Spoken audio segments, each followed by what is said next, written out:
Welcome to Dead Headspace Reviews. This is a mini episode where Brennan and myself, Patrick R. McDonough, do video reviews to expand our ever-growing review platform, promotional platform.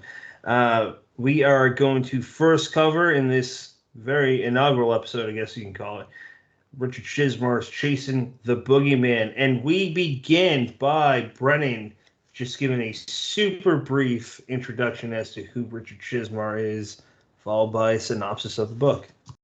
So Richard Chizmar, you may know him as the proprietor of Cemetery Dance, that magazine and publisher that's been around since the 1980s and is huge in the indie scene. He's also the co-author of books like Gwendy's Button Box with Stephen King, and he wrote Widow's Point with Billy Chizmar and The Girl on the Porch.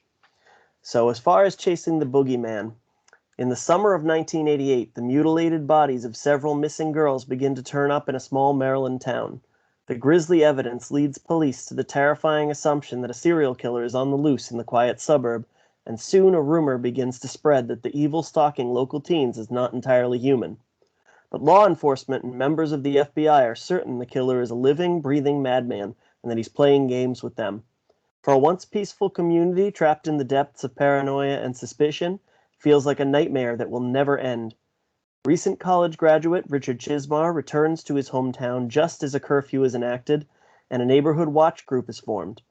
In the midst of preparing for his wedding and embarking on a writing career, he soon finds himself thrust into a real-life horror story. Inspired by the terrifying events, Chizmar writes a personal account of the serial killer's reign of terror, unaware that his time back home will continue to haunt him for years to come. So, let's start out talking about what worked for us. What worked in this book? So, Pat, why don't you give it a go? Well, first off, I love the forward. It's by I don't know if this is a real guy or not, James Renner. And I say that because I'll just read the blurb by Stephen King himself. It says, genuinely chilling and something brand new and exciting. There's been so much talk from well-established names in the industry of how Richard created basically his own genre. It mixes real life with fiction. That sounds like, okay, nothing new, but it's just one of those books where you got to read it. And the foreword talks about this guy where he says that he's out in a restaurant. He remembers just he has his table where it's wobbly, so he looks around at the shelves behind him. They have paperbacks. He grabs one. Before he puts it down, notices that it's Chasing the Boogeyman by Richard Chizmar. And this is back in the 80s. And then it ends with the author's name, followed by the date, which is March 3rd, 2020. And the interesting fact about that is it sets a precedence where Chasing the Boogeyman, it's set in the 80s, but it also, when you have that forward, it says, like, this was a published book. It was probably known by quite a few people. And on top of that, it doesn't seem like it's remembered by many people. And that's why this author states that this is I think he says this is just a republished version or something to that effect. And it breaks down how Richard he's the main character. And I don't want to say anything else, I'll spoil it. So, Brennan, why don't you cover the introduction, which in quotes, what kind of monster does that? Well, I mean, what works so well, I mean, from the introduction on is the town. Because you could say this book is small town horror. Yeah. If we took it completely as a work of fiction, it's small town horror. It's, I always think of Salem's Lot when I think of small town horror. But even taken as, pretend the whole thing is nonfiction, it all occurs within this small community. And what he did brilliantly was he used his own community. What an author's got to do when they create small town horror fiction is they've got to build a place that feels lived in and fill it with community members that feel like the ones that you know from around you. So, I mean, he that's exactly what he did. He took, people he knew. He inserts his family in here. He inserts his, at the time, fiance and then wife. And so when he drops in fictional characters, It happens seamlessly. And if you read this book and you are given a list of the characters, I mean, I dare anybody to say who's real and who's not. You're given a list of locations, events. I mean, even events. We know that Richard Chizmar didn't, single-handedly chase a serial killer. But at the same time, it's hard to separate the events that would have happened to him in the late 1980s versus what he put in there, because he just blended it so well. Cat Ward ended when we were going over what books we are reading, and I brought up Chasing Boogeyman, and she said that she thinks that Chiz did it, that he was the serial killer. So I'm just saying. I had that suspicion while I was reading it. I mean, maybe if it's his confessional, like that. What's that football player, O.J. Simpson, where he said, "If I did it." We like Richard, so please don't think that I'm being serious. So then we go to chapter 1, which is the town, and we just get a breakdown. This is bullet point stuff. This is a non-spoiler review, as will the rest of our reviews be. It's the town. It just breaks down what Edgewood, Maryland is about, just to give you a good feel about, hey, this is why you should care about it. And you're not going to care about what happens after that if you don't care about the town and the people in it. And then we go to the first girl, which is was it Casey Robinson? And I think that's her name. Brennan, what'd you think about how Richard deals with the descriptors? Because for me, it felt like a crime documentary or crime. I don't know, something you see on Netflix that your wife and I watch, and I'm like, this is in prose format, and I love it.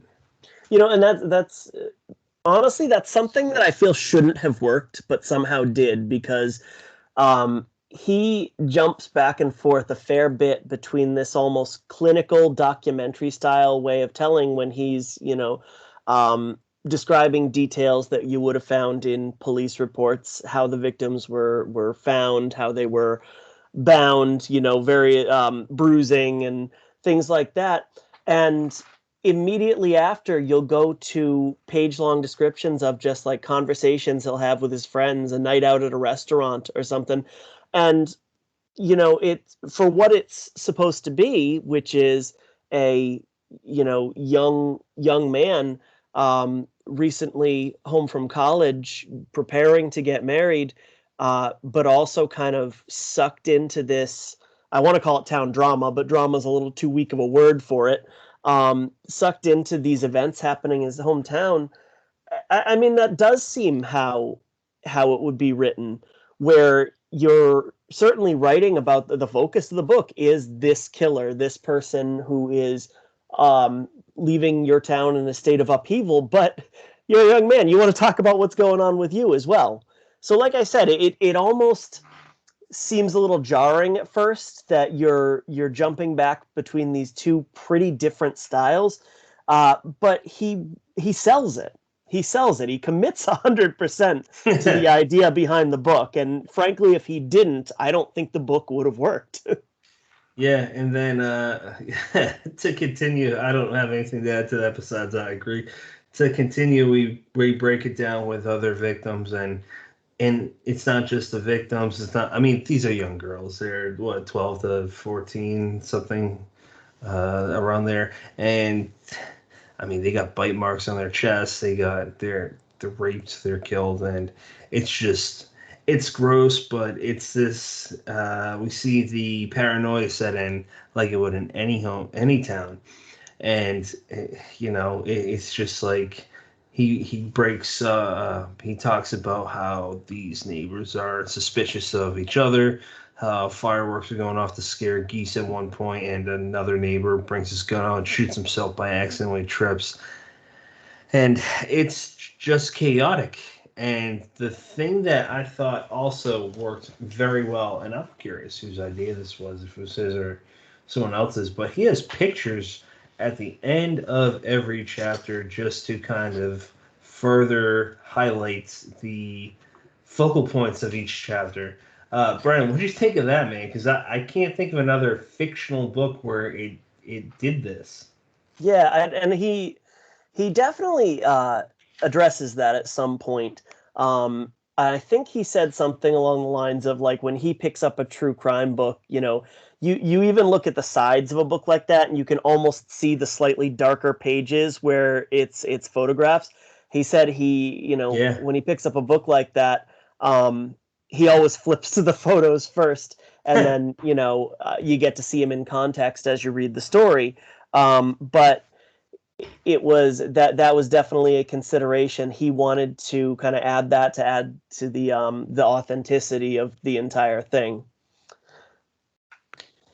So yeah, I agree with that, and it definitely it stepped up the game too. I think for what to expect, even what to expect next for not only his next book, but what to expect from other books that mirror off of this book.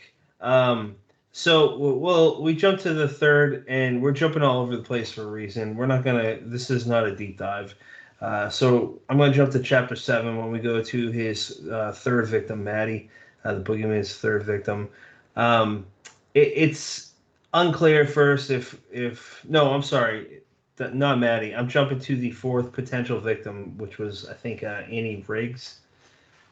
It's a young girl, another young girl who she gets attacked, but she breaks out of it, and it's uncertain. That's chapter 8. It's titled "The Boogeyman." It's uncertain where if the police say if she was a potential victim of the Boogeyman or not, and I think that is so likely what would have happened if this were real. And it's just one of those things where you and I would be like, really? I mean, like, yeah, every sign's there. And it's so creepy because it talks about the masks that they wear, how young kids, young teens get drunk and copycat without the killing what the killer does, which adds to the paranoia, adds to the 911 calls, adds to the confusion. He really captures that small town vibe, like King would do, minus the 1,000 pages.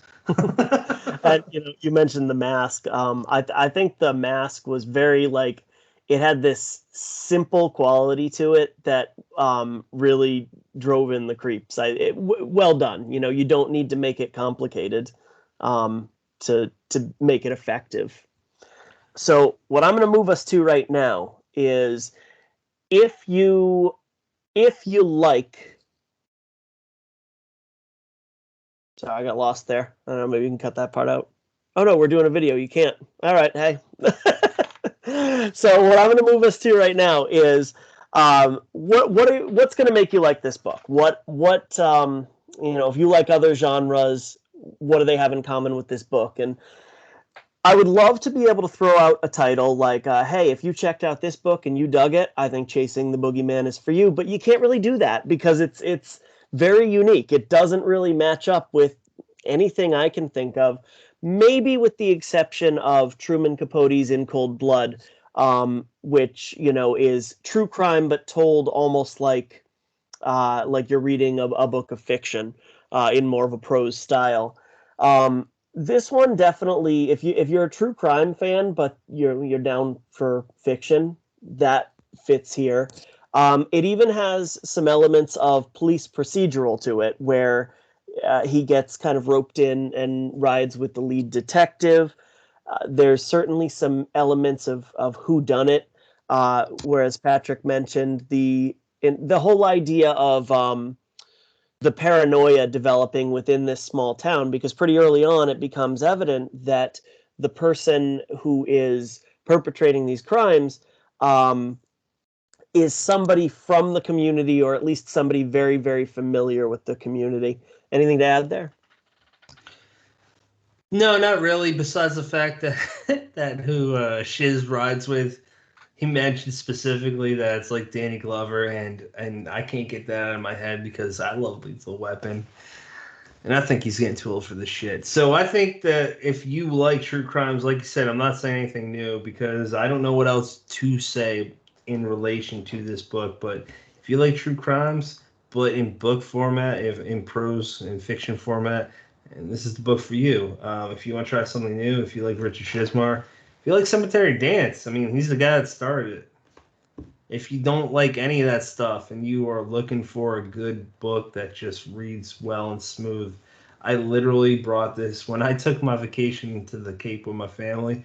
This is the only book that I read on the beach, and I mean, it's got heavy content, but I felt very at ease and very peaceful. It's so weird to say with this, like I said, the content, but I had a good time with it.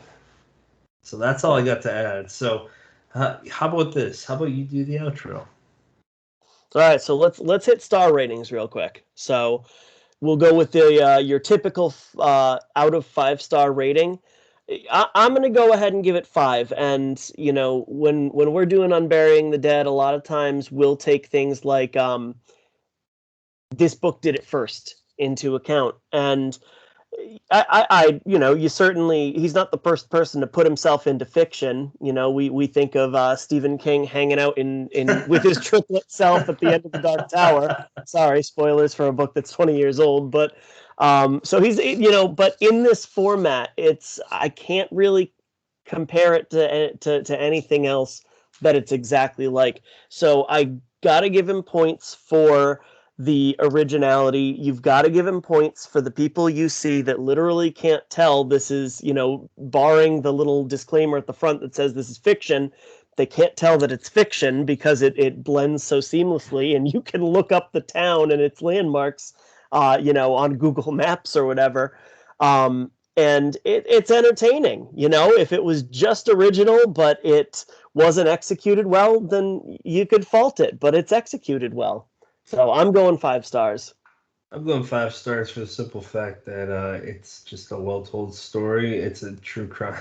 It's a true crime fiction with an author inputting himself in it, and I can't tell. Even the forward, I still don't know if that's a real guy. I never looked him up. Don't know. But for the simple fact that, I know Carrie is his wife. That's who he dedicated the book to, and I'm like, with the photos too, I don't know what's real and what's fake, but I don't care. And I'm so lost in it, and I just think it's very well told. So yeah, I'm going with 5 as well. All right, 5 all around. Very nice. All right, so we will be back at some point with another review. What will that be? Guess you'll have to tune in to find out. So again, you can find these exclusively on the Dead Headspace YouTube channel, along with video episodes of all the regular episodes and videos of the spotlights. Those can also be found on your favorite, podcast apps. This is just for the YouTube channel. So you've got lots of choices in YouTube videos. Thank you for sticking with us.